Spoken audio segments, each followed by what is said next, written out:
Aqui nós estudamos na aula passada a conversão do apóstolo Paulo, um grande perseguidor da igreja, mas como o próprio apóstolo Paulo falou posteriormente, ele fazia aquilo na ignorância, ele acreditava que ele estava fazendo a vontade de Deus ao perseguir a igreja. O Senhor, que sonda os corações, sonda as mentes, se compadeceu de Paulo e o escolheu para essa grande missão, que é ser o apóstolo dos gentios, daqueles que não eram judeus, né? E aqui no versículo 26 a gente vê que ele tentou se juntar aos discípulos, procurou congregar, porque essa é a vontade do Senhor. Quando a gente se entrega aos caminhos de Jesus Cristo, ao Senhor Jesus Cristo, a gente nasce para a vida eterna, a gente passa da morte para a vida eterna. Nós somos, por assim dizer, como que um bebezinho na fé. E um bebezinho precisa de uma família para ser cuidado, para zelar.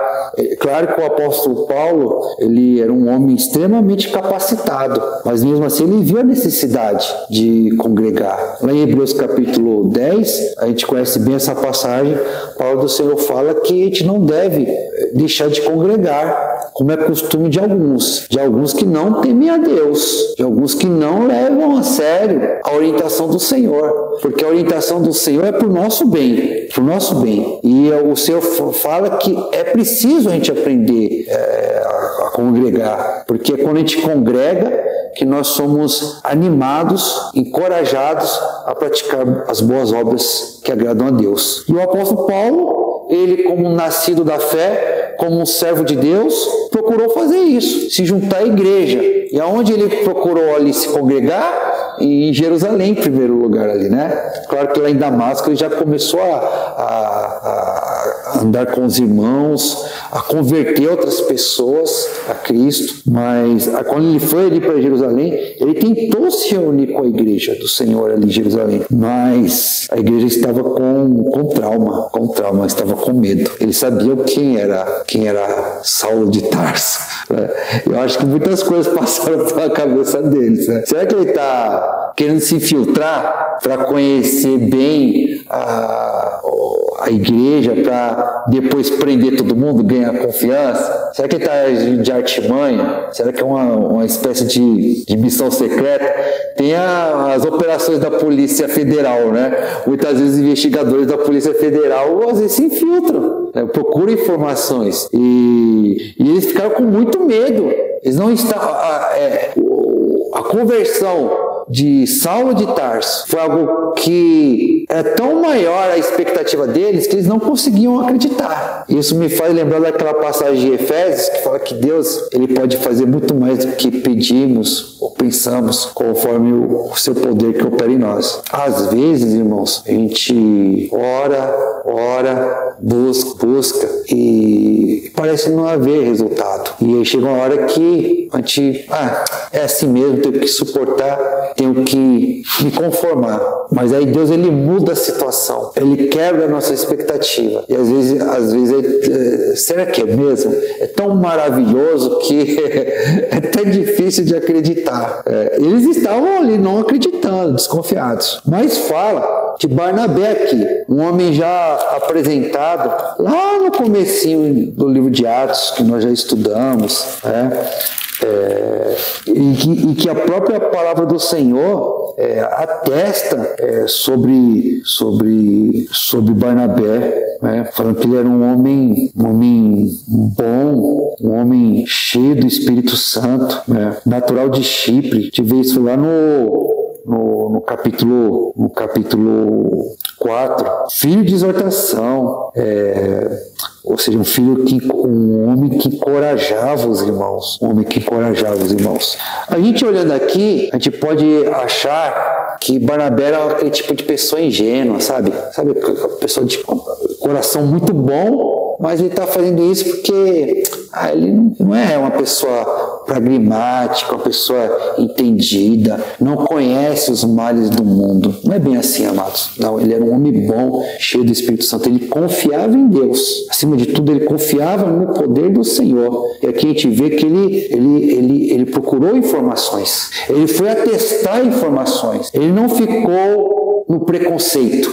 Às vezes a gente tem uma ideia sem procurar saber. É normal o ser humano, diante de um fato novo, conceber alguma ideia, mas aquilo é parcial, né? Então, para não ficar nessa ideia parcial, tem que procurar o quê? Informações, procurar levantar a realidade dos fatos. E Barnabé, diante daquele medo da congregação, ele foi querer procurar fatos para tomar uma decisão, não simplesmente baseada no medo. O medo, ele pode nos ajudar, irmãos, desde que ele nos faça tomar uma atitude proativa.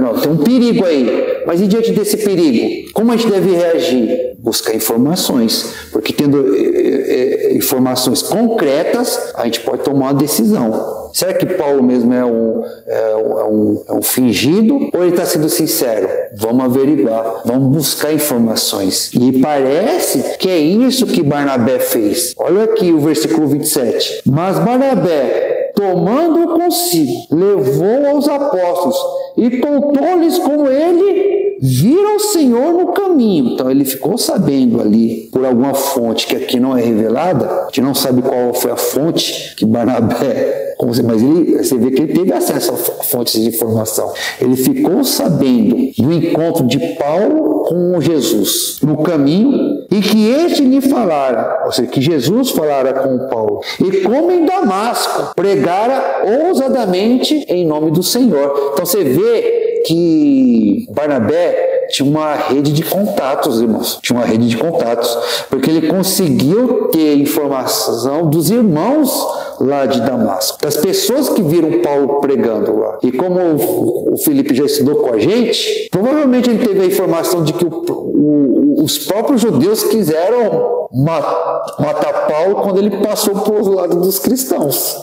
Provavelmente ele ficou sabendo que o rei daquela cidade ali de Damasco, né, aquele povoado de Damasco, tentou prender Paulo. Então não daria para dissimular tanta coisa assim. Ele fala aqui, ousadamente, em nome de Jesus, né? Então, assim, ele trouxe fatos. A conversão dele é verdadeira. Por quê? Porque eu tenho essas informações. Os frutos, o que nos mostra que a gente teve uma conversão sincera? Os frutos. O que Jesus ensina na parábola do semeador? Toma cuidado com os falsos profetas, com os falsos pregadores. Pelos frutos os conhecereis. Deus não está falando, irmãos, de invulnerabilidade.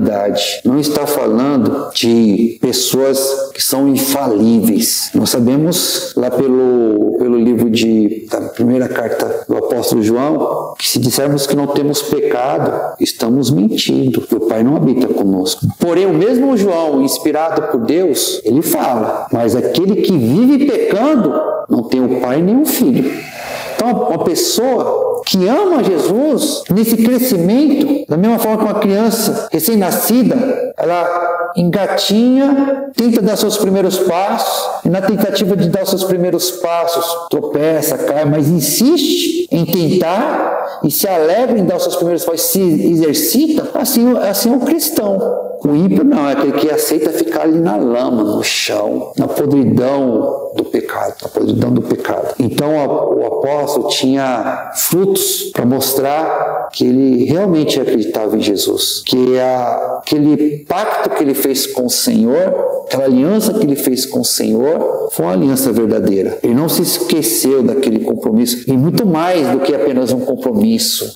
Eu vou me achegar ao Senhor para ter algum benefício. Não, ele aproveitou a oportunidade da salvação, porque ele se viu diante da espada da justiça de Deus. Ele se viu um pecador diante do Senhor e aproveitou a misericórdia, a mão de misericórdia que Deus estava oferecendo para ele. Um servo de Deus, irmãos, ele aceita o perdão de Deus e se perdoa. Repito, um servo de Deus aceita o perdão de Deus e se perdoa. Porque quando você se perdoa, você assume que você errou. Você assume assume que pecou, mas que Deus está te dando a oportunidade de você mudar, de você se arrepender. Agora, se você não se perdoa, isso significa que você, né, não está negando a sua culpa, está negando, né, a possibilidade do perdão de Deus, das bênçãos do Senhor para a sua vida, de ser usado pelo Senhor. O apóstolo Paulo fez coisas terríveis ali no engano, mas quando Jesus estendeu a mão para ele, ele agarrou aquela oportunidade, passou a seguir Jesus. Passou a seguir Jesus. Verdadeiramente, proclamar o nome do Senhor, falar do Senhor, viver o Senhor, procurar os irmãos, estar junto dos irmãos. E Deus levantou um homem de Deus para ajudar, né? Ajudar nesse problema que o apóstolo Paulo está falando, da desconfiança. Às vezes pode acontecer isso quando a pessoa se converte. Mas ele já fez tanta coisa. Será que ele se converteu de fato? Será que ele está realmente arrependido? Será que realmente que ele tem o temor a Deus, o respeito a Deus? Os frutos. E para a gente ver os frutos de alguém, tem que dar tempo. Tem que dar o tempo. Você não planta hoje já para colher amanhã, né? Tem que dar o tempo. A gente tem um tempo na caminhada da fé. Mas a gente vê que o apóstolo Paulo estava se esforçando para dar o bom testemunho. Aí fala aqui, no versículo 28, estava com eles em Jerusalém, entrando e saindo, pregando ousadamente em nome do Senhor. Olha só, irmãos, a verdadeira conversão do apóstolo aqui. Porque, se lembra os discípulos sendo perseguidos? Estevão sendo apedrejado, os irmãos dispersos. Ser cristão naquela época seria sinônimo de perigo neste mundo. Mas agora ele fazia questão de ser visto. Então tem muito, infelizmente, irmãos, há pessoas que têm vergonha de mostrar que são cristãos. O que é isso? O que é isso de negar o seu Senhor? O que é isso de se vergonhar de Jesus? Eu até entendo algumas pessoas, mas a gente não pode se entregar a esse sentimento. Fala o seguinte, se as pessoas ficarem sabendo que eu sou cristão e me virem pecar, eu vou envergonhar o nome de Jesus. Então é melhor as pessoas nem saberem. Não é por aí. Não é por aí. A gente vive na luz. Viver na luz. Deus não chamou pessoas perfeitas. Deus nos chamou para as boas obras, para proclamar as virtudes daqueles que nos chamou. E se porventura nós cairmos e envergonhamos o Senhor, devemos nos arrepender. O mundo também tem que aprender essa lição. Quem peca tem que se arrepender. E quem se arrepende é quem tem o Espírito Santo. Então, até essa luz de nós trilharmos essa jornada, nos ajuda até a gente não viver no pecado. Porque justamente pelo fato de as pessoas saberem que nós somos um servo do Senhor, tem que se esforçar ainda mais para fazer o que é certo. Nosso andar, nosso sentar, nosso levantar. Então o apóstolo Paulo ele fazia questão de ser visto ali com os irmãos, para as pessoas ficar bem claro que ele era um convertido. Ele não era um infiltrado. Ele não era um agente duplo, infiltrado, mas que ninguém pode saber que eu estou ali. Não, ele fazia questão de ser visto. Ele entrava e saía junto com os irmãos. Quem são suas amizades? Quem são suas referências? Quem mais você busca? No ouvir, no se aconselhar, no caminhar. Amados, aí fala aqui que, versículo 29, falava e discutia com os helenistas. Então, o grego, é estranho falar isso, mas em grego é Héleno, não tem nada a ver com o que a gente fala. Grego. Se você for pegar lá o grego, no original, não tem nada a ver com o nome que a gente dá para o grego, né? Porque quando a gente está falando americano, tem a ver com a língua American. Alemão não tem muito a ver, não, German, né? Agora, o grego chama Helen. Então, helenista, hoje em dia, helenista é uma pessoa que estuda a língua grega, é uma pessoa que estuda a literatura grega, vai para uma faculdade, se forma em estudar a literatura grega, a língua grega, hoje é chamado de helenista. É um especialista na cultura e na língua grega, é helenista. Na época da Bíblia, não. Helenista era um judeu grego, era um judeu que falava grego. Mas como é ser um judeu grego? Porque quando o povo de Israel foi espalhado pelo mundo. A gente vai ver no livro de Atos que o apóstolo Paulo tinha algumas cidades gregas que ele chegava e tinha o que lá? Uma sinagoga. E tinha comunidades judaicas lá. É que nessa comunidade japonesa que tem aqui. Quando os pais vieram, não sabiam português e falavam só japonês. Aí veio o filho, aí sabia falar o português e o japonês. Mas o neto, muitas vezes, já não fala mais japonês. Fala uma palavra ou outra de japonês e só fala o português. Aconteceu isso com o povo de Israel. Tinham pessoas que tinham filhos de famílias judaicas, que foi passando gerações, mas a língua materna dele, por mais que ele fosse judeu, ou seja, da família judaica, tinha a religião judaica, a língua materna dele era o grego, que ele nasceu numa cidade grega, ele nasceu num povoado grego, embora a família dele era judaica. Mas a gente sabe que na lei judaica fala que o judeu ele teria que, pelo menos, em 3 festas, que se eu não me engano era Páscoa, Pentecostes, Tabernáculo, tá? Então iam para Jerusalém, muitas vezes, esses judeus gregos, né? E geralmente eram pessoas que tinham acesso à educação, tinham uma influência até da filosofia da época. Então, quando Paulo discutia com os helenistas, seriam justamente esses judeus, né, que falavam grego, que eram de outros países, tá bom? Tem uma nota de rodapé aqui que eu não sei se condiz com isso que eu falei, né? Tá falando os helenistas, literalmente os gregos.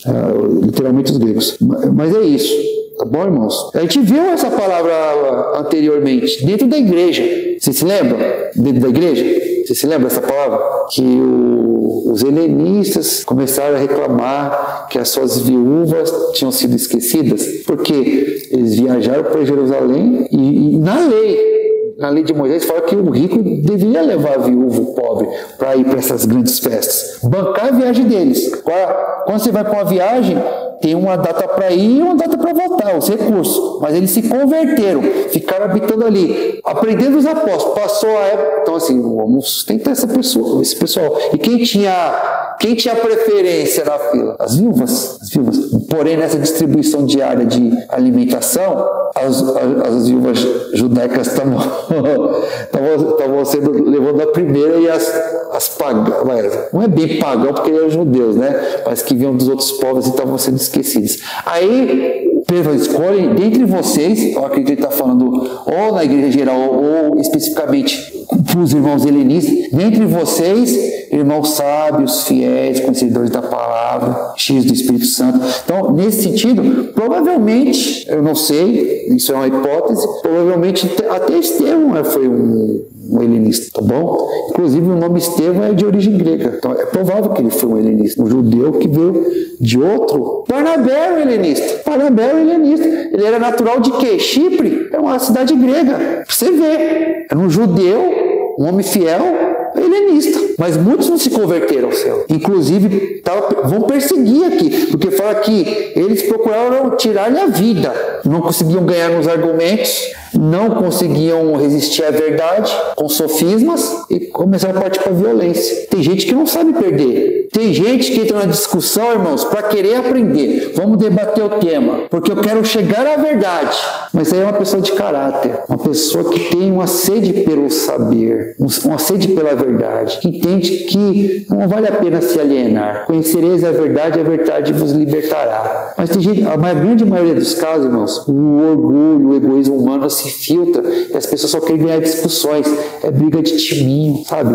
Tem que para prestígio, para se sentir o mais sábio. Então, o apóstolo Paulo, ele entrava nas discussões com amor àquelas pessoas, para tentar trazê-las para a salvação. Mas quando aquelas pessoas eram refutadas, mostravam para elas que elas estavam equivocadas, ao invés de elas abraçarem a verdade, o orgulho feria, começava a perseguir aquela pessoa que amava. Você tem que amar quem te apresenta a verdade, tem que te amar para aquele que te conduz ao verdadeiro caminho de Deus, não ao engano. Mas muitas pessoas se doem muito no orgulho, tem um orgulho muito frágil, tem um ego muito frágil, passa a odiar, guardar rancor e até querer, por causa do orgulho, a falta de humildade, no caso aqui, querer matar, né? Procuravam tirar-lhe a vida.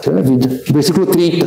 Tendo, porém, isso chegado ao conhecimento dos irmãos, levaram-no até Cesareia e dali o enviaram para Tarso. Olha o amor e o carinho dos irmãos. Olha, irmãos, a gente tem que estar disposto até perder nossa vida por amor a Cristo, mas quando Cristo determinar isso. Mas o mandamento do Senhor é: se alguém te perseguir numa cidade, foge para outra. Sejam sagazes como as serpentes, mas simples como uma pomba. É difícil interpretar esse versículo. É até difícil interpretar esse versículo, mas não é porque tem pessoas querendo fazer o mal para você que você vai ficar dando bobeira.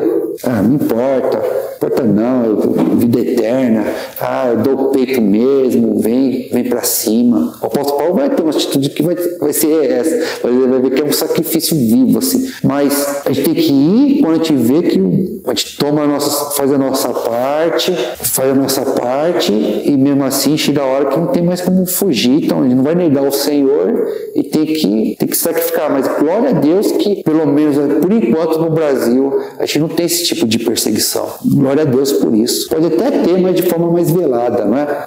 As pessoas tentam prejudicar de forma mais velada, mas assim, abertamente querer matar porque você testemunha o Evangelho, não tem. Pelo menos aqui no Brasil, de forma generalizada, não tem. Mas você vê, não é porque ele estava disposto a morrer em Cristo, queriam ficar ali dando bobeira, fazer que o mal, né, cumprisse o seu mau propósito. Não, vamos cuidar da vida do irmão, né? Então, ele era útil pro reino de Deus. Então, vamos mandar ele para Cesaré, depois para Tarso. Mas a gente vai ver que ele vai estar lá em Tarso, vai aparecer outra figura que já foi voltada aqui, que vai se preocupar com ele e vai levar ele para congregar. Já vou dar um spoiler aí. Talvez o próprio Barnabé. Que irmão amado esse Barnabé, né, irmãos? Qual coisa boa quando a gente encontra um Barnabé na nossa vida, né? Vem aqui, eu vou ajudar você. Os irmãos, eu te conheço bem, os irmãos ainda não sabem a pessoa que você vem. Meu irmão, vamos congregar, vamos lá para aquele estudo, vem comigo, vem, vai pregar. Imagina o impacto, irmãos. Só de pensar nisso eu me arrepiei aqui. O impacto, a gente vê o impacto, teve o serviço do apóstolo Paulo na igreja, pra gente, a quantidade de cartas que o Senhor usou esse homem. Mas por trás do apóstolo Paulo tem uma pessoa que estava ali no, como eu posso dizer, qual é aquela expressão que as pessoas falam? Em off?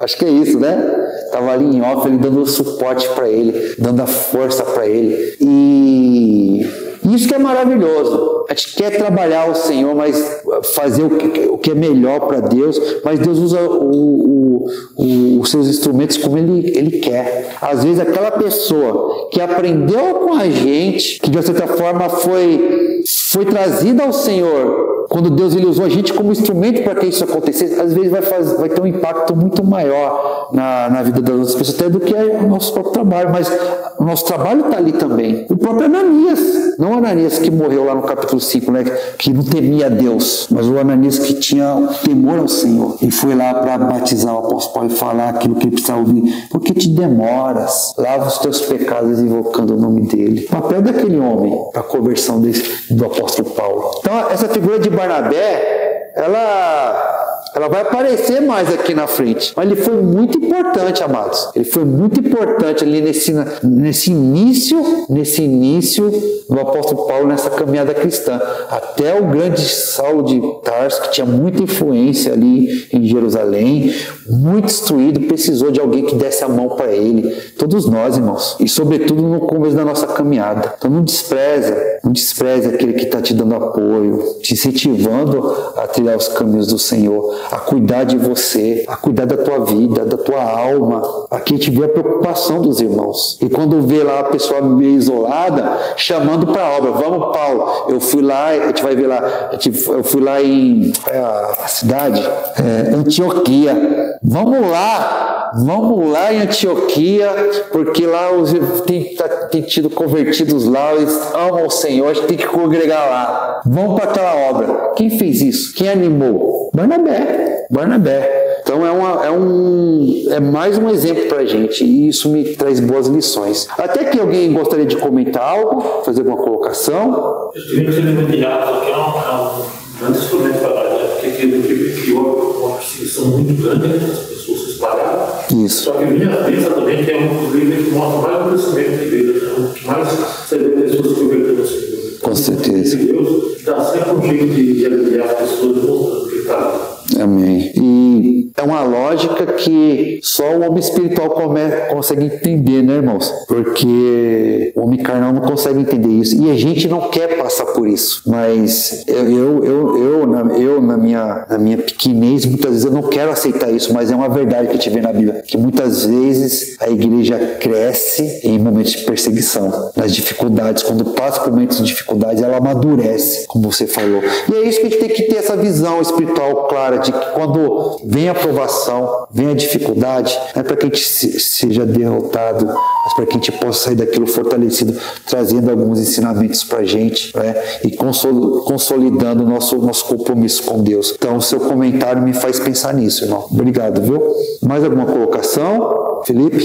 Me chama a atenção esse termo que é usado ousadamente no nome do Senhor, pegando ousadamente o nome do Senhor. Quando falo ousadamente, eu imagino que não é em condições normais. Quando a gente vê esse termo ousadamente... É um perigo. Exato. Se você precisa ter coragem, é porque existe um medo, existe um perigo. Continua, irmão. Então eu fico pensando como se fosse nós, talvez, indo entre os muçulmanos, chegando a eles, a partir ali, talvez, do Pentateuco, mostrando que tudo guia para o Senhor. Guia aqui para o Senhor. Então, a gente pode olhar para isso, e é inclusive o que a gente vê nos versos anteriores, quando fala que Paulo confundia os judeus. E aí ficar perplexo assim, né? O que aconteceu? Exato. Então a gente olha isso, fica até difícil de a gente imaginar se fosse eu para ir entre uma situação como semelhante, talvez não nas mesmas proporções, mas a um muçulmano, pegar o evangelho. Então a gente olha para isso e a gente vê realmente era algo ousado. É verdade. É verdade. Ótimo comentário, irmãos. E até, de certa forma, se conectando com o que o irmão Paulinho falou, é o que diz nos versículos 31 ao 35, fala o que? Versículo 31 ao 35. A igreja, na verdade, tinha paz por toda a Judéia, Galiléia e Samaria, edificando-se e caminhando no temor ao Senhor. É incrível, né? Essa expressão, temor do Senhor, ela aparece muito no livro de Atos. É uma característica que tem a igreja fiel tem essa característica. E se a igreja fiel tem essa característica, um homem fiel a Deus tem essa característica. O respeito a Deus.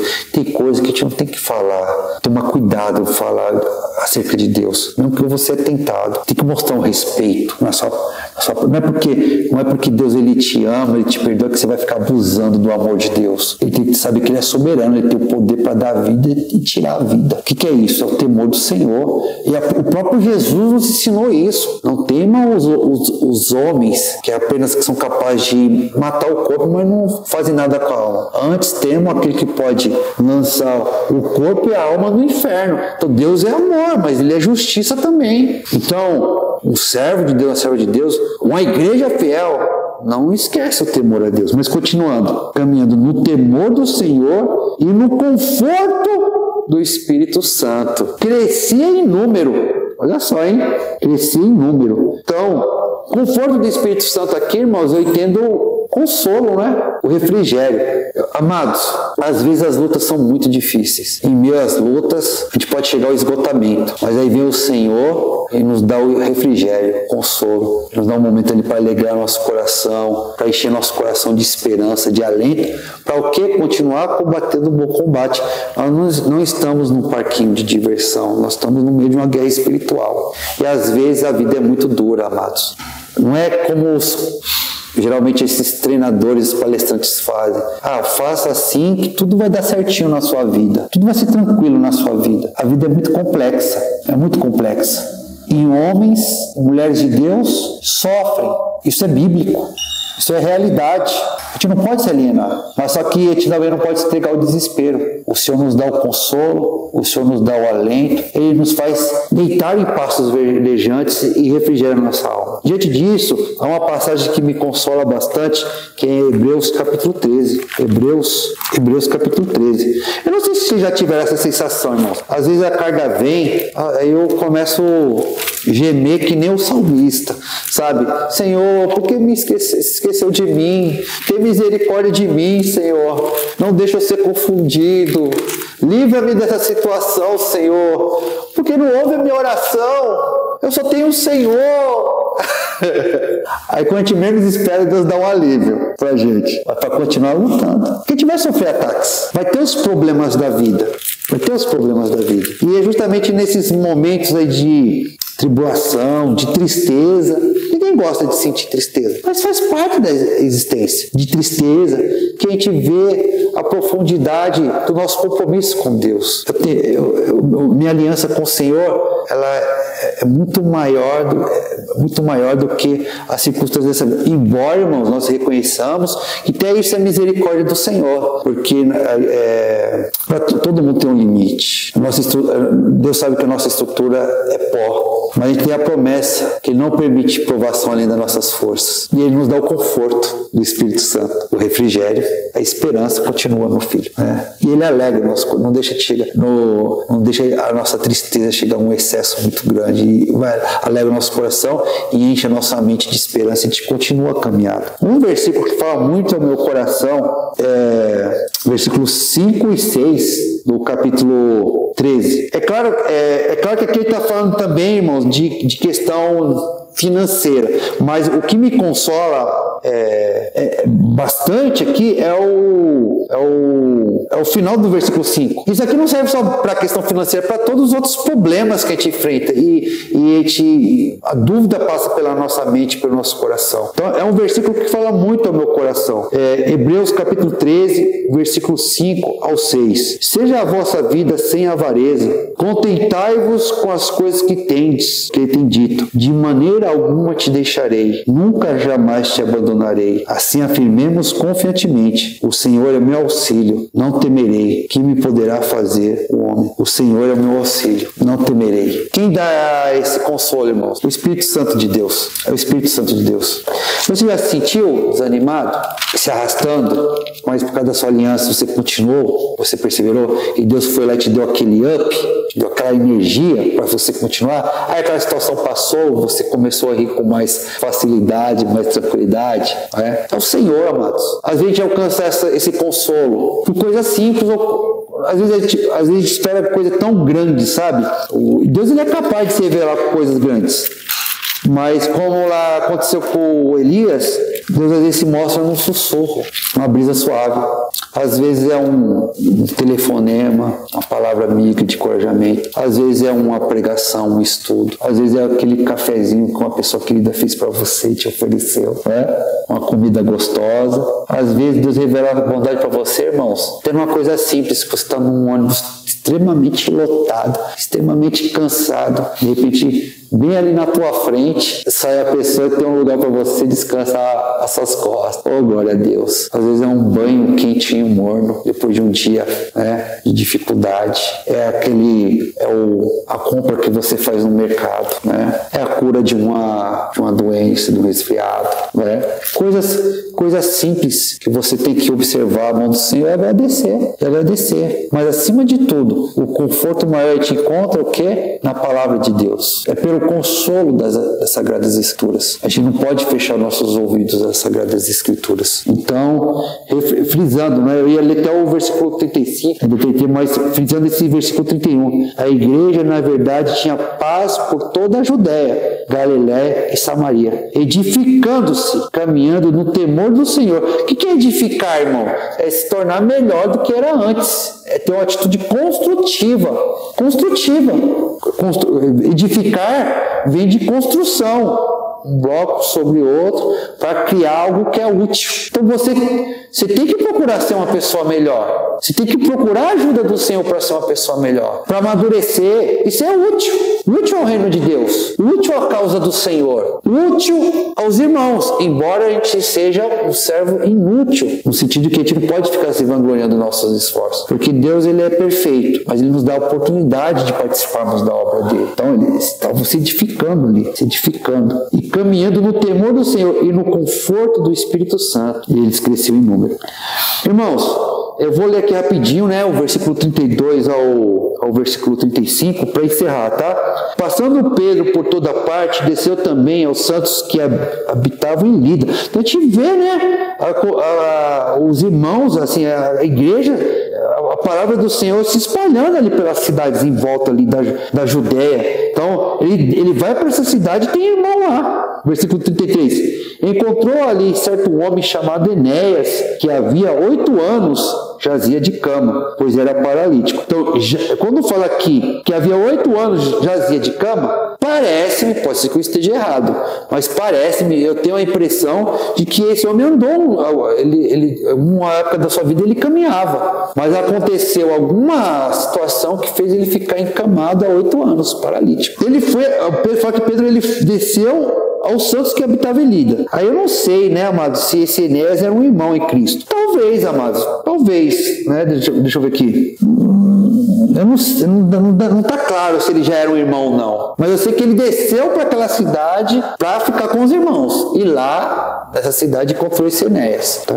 Bom, se ele não era um irmão, com certeza depois dessa eu acho que ele se converteu, né? Mas eu tenho uma leve impressão que talvez ele fosse... O que vocês pensam? Vocês acham? Um texto para mim não é claro, né? Não, para mim não é claro se ele era ou não. Mas o fato é que Deus se manifestou tremendamente na vida dele aqui. Tá bom? 8 anos aleijado. E fala aqui, né, versículo 34. Disse-lhe Pedro, Enéas, Jesus Cristo te cura.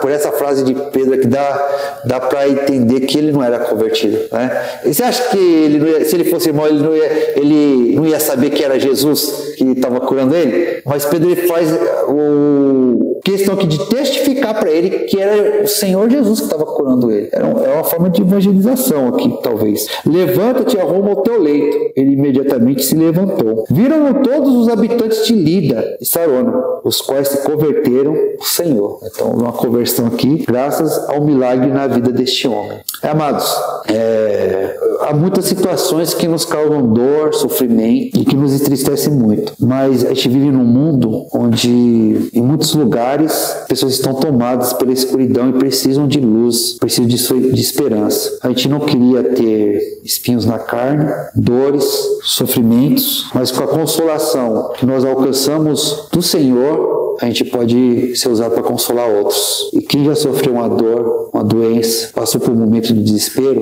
sabe o que o outro está passando quando tem uma situação semelhante. Pode levar aquela palavra de conforto, de encorajamento, que pode fazer uma pessoa se converter a Jesus. Eu acho que é uma das melhores formas de evangelizar. Olha que era a minha vida antes sem Jesus. E até mesmo no começo da minha caminhada, mas olha o que Jesus fez por mim. Até mesmo para encorajar irmãos. Às vezes você está passando por situações que você pensa que só você está passando por aquilo. Você é o infeliz, você é o rejeitado, você é o azarado. Mas não, sofrimentos semelhantes aos nossos, a irmandade está passando. Mas tem procurado ser fiel ao Senhor e tem alcançado a consolação de Deus. Então, dê essa palavra de consolo, faça da sua vida um consolo para a vida das pessoas.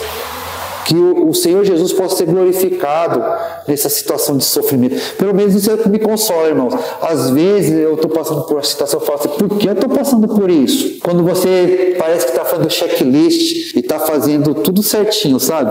Não, mas pode ser matemática, 2 mais 2 é 4, né? O resultado esperado é esse, mas o resultado não vem. Porque Deus está permitindo eu passar por uma coisa dessa.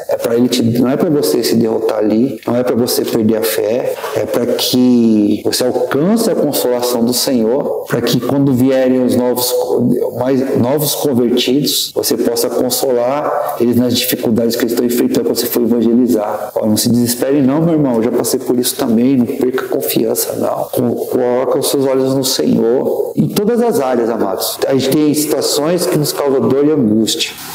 E a gente fala assim, por que o Senhor está permitindo isso para a gente? Tudo tem um propósito, irmãos. E todas as coisas cooperam para o bem daqueles que amam a Deus. A gente não pode perder essa fé, tá bom? Então é isso. Obrigado pela paciência de vocês. Eu agradeço, Senhor, por essa oportunidade e que o Senhor nos ajude a perseverar nesse propósito de estudarmos mais uma vez todo o Novo Testamento. Então eu paro aqui no versículo 35.